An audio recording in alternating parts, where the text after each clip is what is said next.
Les amis, je suis très content de vous retrouver pour un nouvel essai. Et cet essai, c'est le nouveau Dacia Duster de 3e génération. Et comme vous allez le voir, tout a changé. Nouveau design, nouveau moteur, nouvelle technologie, nouvel intérieur, nouvelle plateforme. Oui, tout est nouveau. Alors accrochez vos ceintures, c'est parti.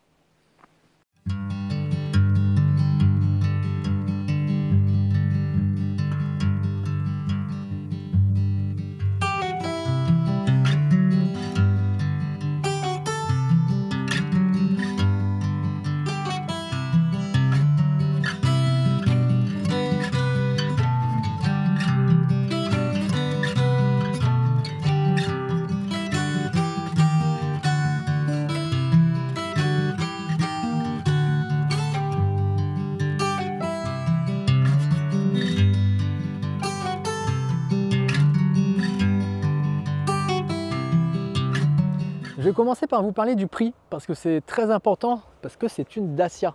Et Dacia a été réputée pour ses rapports qualité-prix très agressifs. Si la première Dacia Duster que vous voyez ici était disponible à partir de 9 990 €, cette Dacia Duster de 3e génération est disponible à partir de 19 990, quelque chose comme ça, euros. C'est quand même 2 fois le prix de la première génération. Cela s'explique par l'inflation, mais pas que, parce qu'on va voir les prestations, il n'y a absolument plus rien à voir, il y a une montée en gamme incroyable. Par contre, pour 19 990 €, vous avez une version essentielle et un Eco-G 100 chevaux, un moteur GPL qui ne sont pas très valorisants. Cette version ici, qui est une version extrême avec le moteur hybride 140 chevaux, qui est quand même le haut du panier, faut compter quand même 28 100 €. Aujourd'hui, c'est le prix d'une compacte. Soyons honnêtes, même s'il y a un tarif qui est en hausse, ça reste un tarif vraiment très raisonnable. Et pour moi, ça en fait encore une fois la reine tout simplement du rapport qualité-prix parce que les prestations sont incroyables. Vous allez le voir dans la vidéo, on a quand même quelque chose de très sérieux, une très jolie proposition ici de Dacia. Venez, je vous emmène pour faire le tour du véhicule.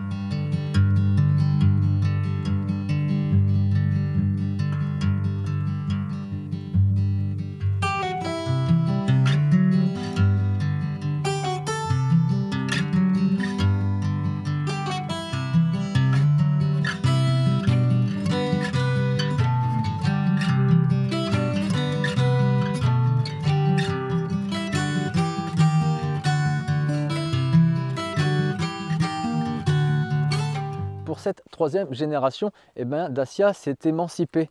C'est vrai que les Duster au début n'avaient pas vraiment un look mémorable, même si la voiture s'est vendue quand même à plus de 2 millions d'exemplaires, je crois. C'est un chiffre incroyable, c'est l'un des best-sellers en France. Dacia a revu totalement sa copie, a revu ses valeurs, parce que désormais, c'est plutôt l'esprit outdoor qui se dégage. D'ailleurs, vous allez voir, la marque a changé, et la marque désormais, c'est ça. Yeah. Up in the madness, the people is giving the damage. They turn into animal savage. So rhinos and hippos and mammoths. The hero is coming, I'm locked in. You know that I'm winning, I'm top 10. You know that I came from the dog, I'm watching them sprout and harvest. Du coup, Dacia désormais, c'est le Dakar, c'est l'aventure, c'est Sébastien Loeb, c'est Nasser. Ça va être en 2025, vous allez voir, ça va être terrible. Donc on continue sur le style de ce Dacia, on a le nouveau logo en Y qui est ici et qui continue jusque dans les feux qui eux aussi sont en Y. On a désormais un énorme bouclier avec ici, comme c'est la version extrême, 2 petits anti-brouillard dedans. Dans la signature lumineuse juste à côté, vous avez le rappel de la marque qui est Dacia. On a les jantes ici, normalement dans la version extrême vous avez des jantes 17 pouces de série, on a l'option pour les jantes en 18 pouces. Niveau confort, ça passe. On a ensuite ce gros montant là qui fait très musclé sur le profil de la voiture et des bas de caisse encore ici qu'on n'a pas dans la version essentielle qui rajoute du muscle à la voiture, et on a une ceinture de caisse qui parcourt tout le côté comme ça et qui lui donne vraiment le côté baroudeur 4x4. Vous remarquez aussi les fenêtres sont très hautes.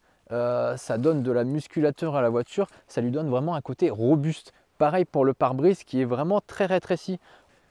Chose très ingénieuse et que les propriétaires de Dacia adorent, ce sont ces petites barres de toit. Elles sont très pratiques à utiliser et on peut fixer à peu près n'importe quoi dessus. On n'a pas l'impression de rouler dans une voiture low cost, ça c'est sûr. Pour la partie arrière, version extrême, on a donc le logo qui est en bronze. On a encore la signature en Y qui se rappelle même dans la carrosserie et dans les feux. On a le gros bouclier, pas de faux échappements, il est caché en dessous. Dites-moi ce que vous pensez du style de ce nouveau Dacia Duster. En tout cas, moi j'aime beaucoup. C'est une très belle évolution par rapport à ce qui se faisait avant et c'est un nouvel état d'esprit qui me plaît pas mal. Le coffre de ce Dacia Duster, il est très bien fait, c'est facile de mettre des choses dedans et celui-là fait 420 litres. Pourquoi il fait 420 litres? Parce que c'est la version hybride et qu'en dessous, en fait, vous n'avez pas la roue de secours, vous avez tout simplement les batteries. Hop, plus de roue de secours, la petite batterie qui est là. Si vous optez pour une version TCE ou la version GPL, eh bien le coffre grimpe à 517 litres. Pour les familles, c'est peut-être mieux. Ce Dacia Duster repose sur la plateforme CMF-B, c'est exactement la même plateforme que la nouvelle Clio ou le nouveau Captur. Évidemment, groupe Renault, Dacia profite aussi du moteur. Ce moteur, c'est l'hybride 140 chevaux aujourd'hui que j'essaye, un moteur que vous retrouvez évidemment sur Captur sous le nom 145. C'est exactement le même, au final il développe 143 chevaux à partir d'un moteur atmosphérique de 93 chevaux si je ne me trompe pas, et associé à deux moteurs électriques dont un dans la boîte à crabot. La boîte à crabot a 2 rapports en mode électrique et 4 rapports en mode thermique. Le 0 à 100 est donné en 10 secondes 1, mais surtout on a des consommations à 5 litres au 100 WLTP.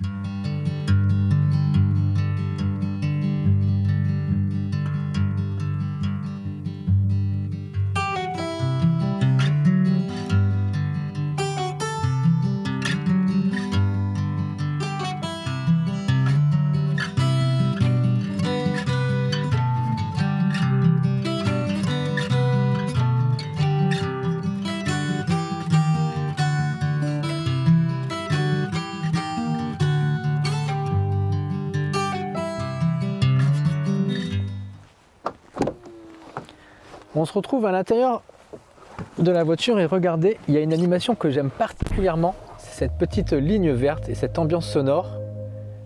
Désormais, Duster, c'est baroudeur. Ça rime avec baroudeur et là, mon iPhone n'a plus de batterie. Bon, je vais vous montrer quelques petits détails intéressants à l'intérieur, vous allez voir tout de suite, c'est hyper sympa. On va commencer par les écrans. Ici, on a le droit en finition extrême à l'écran 7 pouces central et aussi un écran 10 pouces repris du Renault Trafic qui est très bien fait puisque vous avez les petites touches de raccourci qui sont là pour la musique, pour le téléphone et la possibilité de régler votre voiture. Dacia a fait quelque chose de très pratique parce qu'avec la norme GSR2, eh bien, c'est toujours compliqué d'aller chercher par exemple les aides à la conduite et de les activer une par une dans le menu. Ici, on a la possibilité de créer un menu perso. Hop, que je clique ici.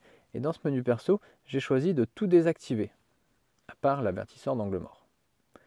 Et bien, lorsque je conduis, ou quand je pénètre dans la voiture pour la première fois, il me suffit d'appuyer une fois ici et une deuxième fois. Et voilà, j'ai activé bien, mon menu perso. Voilà pour cette partie écran. Il y a aussi une petite astuce que je vais vous dire tout de suite parce que quand j'ai pris la voiture, j'ai cherché partout, vraiment partout pendant une demi-heure, le réglage du volume. Tout simplement, il y a une petite commande que l'on ne voit pas lorsqu'on conduit et qui est cachée là. Et en fait, vous réglez votre son en appuyant sur les touches ou vous changez de track derrière avec la petite molette. Et aussi, peut-être parce que je suis un peu petit, vous avez les touches ici pour régler le volume. Autre chose, le design de l'ensemble du tableau de bord fait très robuste. On a ce petit rappel des Y dans les contreportes, on les a aussi dans les ventilateurs. Et on a des plastiques recyclés. C'est du plastique dur, hein, mais l'aspect est sympa et ça correspond bien à l'esprit de la voiture. On a ici, comme c'est une boîte automatique, le sélecteur de rapport, très facile à utiliser. Juste au-dessus, on a droit à de l'induction sur cette version extrême. Et apparemment, on peut nettoyer cette partie. 2 petites prises USB pour recharger aussi, ça va plus vite. On a cet espace de rangement. Et bien celui-là, il me dérange un petit peu parce qu'il ne sert pas à grand chose. Et en fait, il n'y a pas de rebord. Donc dès que vous accélérez, tout ce que vous rangez ici glisse et tombe. 2 porte-gobelets et aussi un petit espace là pour ranger tout ce que vous voulez. Chose intéressante et dont Dacia fait la promo, c'est ce petit système U-Clip que vous retrouvez aussi dans le coffre. Ce système U-Clip, il vous permet par exemple de mettre des choses comme ça. Un petit accroche téléphone, un petit support de téléphone. Et ça coûte quand même 25 €. Alors le plastique, eh bien, je trouve ça très grossier.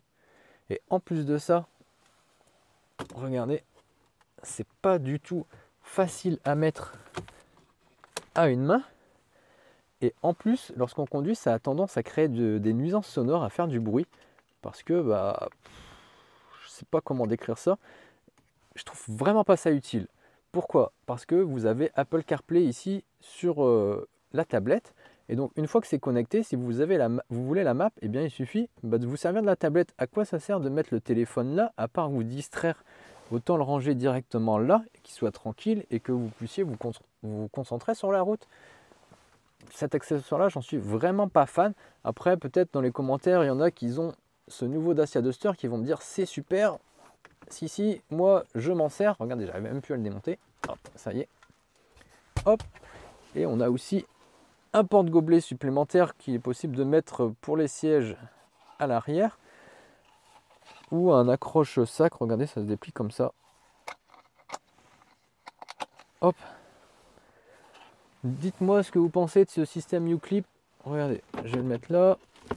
Ça permet d'accrocher un sac. Est-ce que c'est vraiment utile de dépenser de l'argent dans des choses comme ça? Je suis pas sûr. Hein. Version extrême, tapis en plastique, facilement nettoyable. On a aussi les sièges avec cette petite aspect pot de pêche qui sont aussi nettoyables. Très pratique lorsque vous avez tendance à faire des activités extérieures un peu salissantes pour nettoyer votre voiture. Et dans l'ensemble, ce tableau de bord, ça marche vraiment pas mal. Moi, j'aime beaucoup ce nouveau style du Dacia Duster 3e génération. Petit point intéressant parce que je viens de faire quelques manœuvres, c'est la caméra 360. Regardez dans le menu, on a une caméra. Pour une option, je trouve ça vraiment pas terrible du tout. On a une pixelisation, zoom auto. Bon, on a une pixelisation qui est vraiment importante et on a la possibilité de voir sur les côtés du véhicule et à l'arrière, mais chaque chose en son temps. Ce n'est pas un vrai 360 où vous avez le véhicule et la route autour où vous pouvez tourner. Je trouve ça vraiment limite et pas très pratique dans l'ensemble, surtout pour une option payante. Donc maintenant, on va passer à la conduite. Pour ce faire, start and stop, pied sur le frein et petite pichenette sur le sélecteur de vitesse qui me permet de passer en drive. C'est parti! Allez, on se retrouve au volant de ce nouveau Dacia Duster. Et aujourd'hui, j'ai la chance d'avoir la motorisation 140 chevaux. Cette motorisation, elle est composée d'un 1,6 litre de 93 chevaux et de 2 moteurs électriques. En puissance combinée, on obtient 143 chevaux. Même si ça s'appelle hybride 140, c'est exactement la même motorisation que l'e-tech hybride de chez Renault qui s'appelle 145 mais qui fait aussi 143 chevaux. Là pour le petit côté marketing. Et cette motorisation, elle m'a vraiment séduite, tout simplement par sa douceur d'utilisation et aussi par ses consommations, puisque le cycle WLTP lui donne une moyenne de 5 litres au 100. Figurez-vous que je suis tombé, après avoir fait de l'autoroute, de la campagne et de la ville, à exactement 5 litres au 100. On peut dire qu'elle tient ses consommations et que c'est une excellente surprise là-dessus. Alors, bien sûr, cette version hybride, elle coûte 3 000 € de plus que la version TCE 130 chevaux et encore 3 000 € de plus que la version GPL de 100 chevaux. C'est un surcoût, certes, mais ici, vous n'avez aucun malus et vous avez une boîte automatique à crabot qui fait un job parfait, merveilleux et une douceur et un confort inégalés par rapport à une boîte mécanique. Et vous avez vu avec quelle souplesse je tourne le volant. C'est vraiment très confortable, très doux et très facile à utiliser.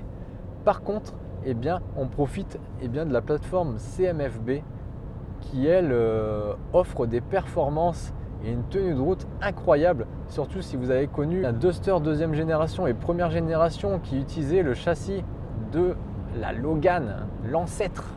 Ici on a le châssis du Capture et donc en prise de roulis c'est très bien contenu, la caisse s'inscrit parfaitement, on a juste cette douceur de direction au volant. Peut-être qu'on aurait aimé une direction un peu plus dure, mais je peux vous dire qu'en ville c'est vraiment très confortable. Et là je suis monté à 80 km/h parce que je suis sur une départementale. Et bien je pense que vous l'entendez aussi au micro, les bruits d'air. Avec ce pare-brise qui est très droit, ces gros rétroviseurs, et bien ça crée pas mal de turbulences aérodynamiques autour de la voiture. Sinon on a vraiment beaucoup d'espace à bord, on a vraiment ce sentiment de sécurité et on n'a vraiment pas l'impression de rouler dans une voiture low cost. Je peux vous dire que j'apprécie tout particulièrement de rouler à bord de ce Duster qui n'est vraiment pas fatigant parce que j'ai fait de l'autoroute, j'ai fait de la ville et on peut enchaîner les kilomètres sans fatigue. J'ai une autonomie quand même pas mal, j'ai plus de 1000 km d'autonomie lorsque je fais le plein et ça c'est vraiment un confort d'utilisation, surtout par rapport à une électrique où les gens sont plutôt stressés à se dire oh là là il me reste plus que 30%. Ici on a une marge pas possible. Et vous voyez j'ai désactivé les aides à la conduite parce que ma petite caméra qui se trouve là-haut elle est incapable de me dire à quelle vitesse je dois rouler. J'ai la possibilité d'avoir en option également bien, les sièges chauffants et le volant chauffant que je n'ai pas ici, mais il y a des petits conforts qui sont apparus dans Duster qui sont vraiment au goût du jour et il y a une vraie facilité d'utiliser cette tablette au volant parce qu'elle est encore une fois très simple. En dessous on a tout ce qui est les commandes de ventilation qui seront prises du Renault Rafale. Pour ceux qui connaissent un petit peu la gamme Renault, et bien tout simplement ça vient du Renault Rafale et comme je l'ai dit ici la tablette ça vient du Renault Trafic. Le seul reproche que je ferai à l'intérieur de ce Dacia Duster, eh bien, ce sont les rangements que je trouve difficilement accessibles et assez petits, comme la boîte à gants qui est en trapèze. Sinon, c'est une voiture très bien faite aussi à l'intérieur et les bruits d'air, on s'en accommode assez facilement à l'utilisation. Encore une fois, Dacia a fait un super travail, autant à l'extérieur qu'à l'intérieur. Les amis, on arrive à la fin de cette vidéo et de cet essai du nouveau Dacia Duster. Troisième génération, une troisième génération qui s'émancipe, qui gagne une identité visuelle qui est très très forte. Les possesseurs d'un Dacia Duster première ou deuxième génération, si vous regardez cette vidéo, dites-moi en commentaire si cette évolution vous plaît parce que c'est vraiment la question que je me pose. Est-ce que Dacia va réussir à accompagner ses clients, à leur faire accepter cette évolution? Ces nouveaux tarifs aussi, n'hésitez pas à me le dire en commentaire. Et on va se retrouver très vite pour de nouvelles vidéos. Alors n'hésitez pas à vous abonner à la chaîne, ça fait toujours plaisir. Et je vous dis à bientôt. Allez, bye!